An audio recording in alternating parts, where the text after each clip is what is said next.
யாத்திராகமம் அதிகாரம் 9. பின்பு கர்த்தர் மோசேயை நோக்கி, நீ பார்வோனிடத்தில் போய் எனக்கு ஆராதனை செய்ய என் ஜனங்களைப் போகவிடு. நீ அவர்களை விடமாட்டேன் என்று இன்னும் நிறுத்தி வைத்தாயாகில் கர்த்தருடைய கரம் வெளியிலிருக்கிற உன் மிருக ஜீவன்களாகிய குதிரைகளின் மேலும் கழுதுகளின் மேலும் ஒட்டகங்களின் மேலும் ஆடுமாடுகளின் மேலும் இருக்கும். மகா கொடிதான கொள்ளை நோய் உண்டாகும். கர்த்தர் யெசபேலரின் மிருக ஜீவன்களுக்கும் எகிப்தியரின் மிருக ஜீவன்களுக்கும் வித்தியாசம் பண்ணுவார். யெசபேல் புத்திரருக்கு உரியவைகள் எல்லாவற்றிலும் ஒன்றும் சாவதில்லை என்றார். மேலும் நாளைக்கு கர்த்தர் இந்த காரியத்தை தேசத்தில் செய்வார் என்று சொல்லி, கர்த்தர் ஒரு காலத்தை குறித்தார் என்றும் எபிரேயருடைய தேவனாகிய கர்த்தர் சொல்லுகிறார் என்றும் அவனிடத்தில் சொல் என்றார். மறுநாளில் கர்த்தர் அந்த காரியத்தைச் செய்தார். எகிப்தியருடைய மிருக ஜீவன்கள் எல்லாம் செத்துப் போயிற்று. யெசபேல் புத்திரரின் மிருக ஜீவன்களில் ஒன்றாகிலும் சாகவில்லை. பார்வோன் விசாரித்து, யெசபேலரின் மிருக ஜீவன்களில் ஒன்றாகிலும் சாகவில்லை என்று அறிந்தான். பார்வோனுடைய இருதயமோ கடினப்பட்டது. அவன் ஜனங்களைப் போகவிடவில்லை. அப்பொழுது கர்த்தர் மோசேயையும் ஆரோனையும் நோக்கி, உங்கள் கைப்பிடி நிறைய சூளையின் சாம்பலை அள்ளிக்கொள்ளுங்கள். மோசே அதை பார்வோனுடைய கண்களுக்கு முன் வானத்திற்கு நேராக இறைக்கக் கடவன்.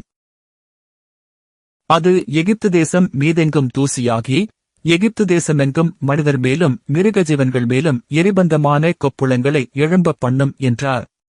அப்படியே அவர்கள் சூளையின் சாம்பலை அள்ளிக்கொண்டு பார்வோனுக்கு முன்பாக வந்து நின்றார்கள். மோசே அதை வானத்துக்கு நேராக இறைத்தான். அப்பொழுது மனிதர் மேலும் மிருகஜீவன்கள் மேலும் எரிபந்தமான கொப்புளங்கள் எழும்பிற்று. அந்தக் கொப்புளங்கள் மந்திரவாதிகள் மேலும் எகிப்தியர் எல்லார் மேலும் உண்டானதினால் அந்தக் கொப்புளங்கள் நிமித்தம் மந்திரவாதிகளும் மோசேக்கு முன்பாக நிற்கக்கூடாதிருந்தது. ஆனாலும் கர்த்தர் மோசேயோடே சொல்லியிருந்தபடியே கர்த்தர் பார்வோனின் இருதயத்தை கடினப்படுத்தினார். அவன் அவர்களுக்கு செவி கொடுக்கவில்லை.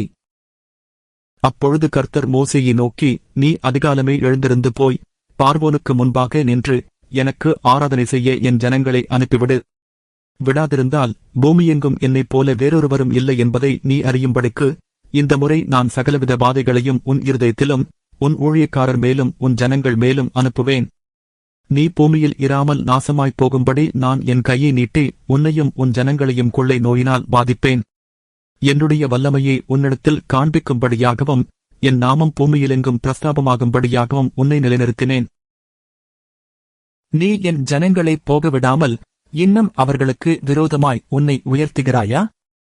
எகிப்து தோன்றிய நாள் முதல் இதுவரைக்கும் அதில் பெய்யாத மிகவும் கொடிய கல்மழையை நாளை இந்நேரம் பெய்ய பண்ணுவேன்.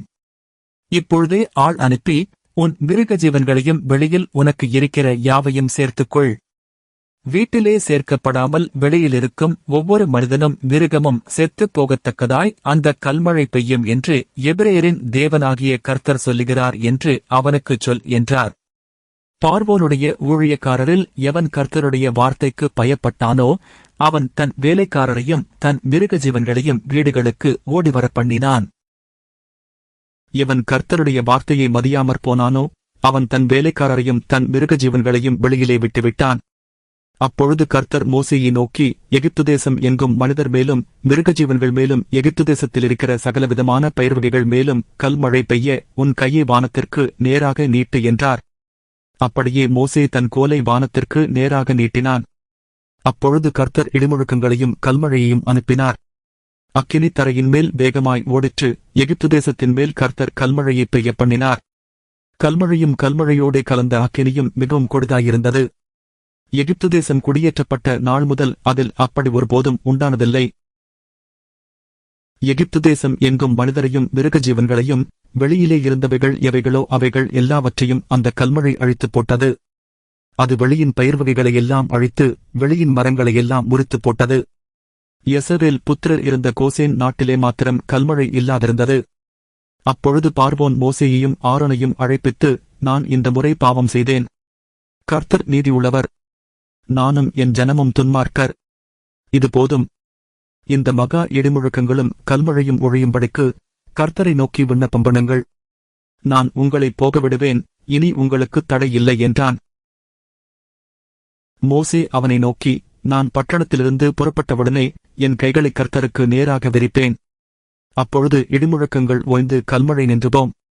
அதனால் பூமி கர்த்தருடையது என்பதை நீர் அறிவீர். ஆகிலும் நீரும் உம்முடைய ஊழியக்காரரும் இன்னும் தேவனாகிய கர்த்தருக்கு பயப்பட மாட்டீர்கள் என்பதை அறிவேன் என்றான். அப்பொழுது வார்கோதுமை கதிர்பயிரும் சணல் தாழ்பயிருமாயிருந்தது. அதனால் சணலும் வார்கோதுமையும் அழைக்கப்பட்டுப் போயிற்று. கோதுமையும் கம்பும் கதிர்விடாதிருந்ததால் அவைகள் அழைக்கப்படவில்லை. மோசே பார்வோனை விட்டு பட்டணத்திலிருந்து புறப்பட்டு தன் கைகளை கர்த்தருக்கு நேராக விரித்தான். அப்பொழுது இடிமுழக்கமும் கல்மழையும் நின்றது. மழையும் பூமியில் பெய்யாமலிருந்தது. மழையும் கல்மழையும் இடிமுழக்கமும் நின்று போனதைப் பார்வோன் கண்டபோது அவனும் அவன் ஊழியக்காரரும் பின்னும் பாவம் செய்து தங்கள் இருதயத்தைக் கடினப்படுத்தினார்கள். கர்த்தர் மோசேயைக் கொண்டு சொல்லியிருந்தபடியே பார்வோனின் இருதயம் கடினப்பட்டது. அவன் யெசபேல் புத்திரரைப் போகவிடவில்லை.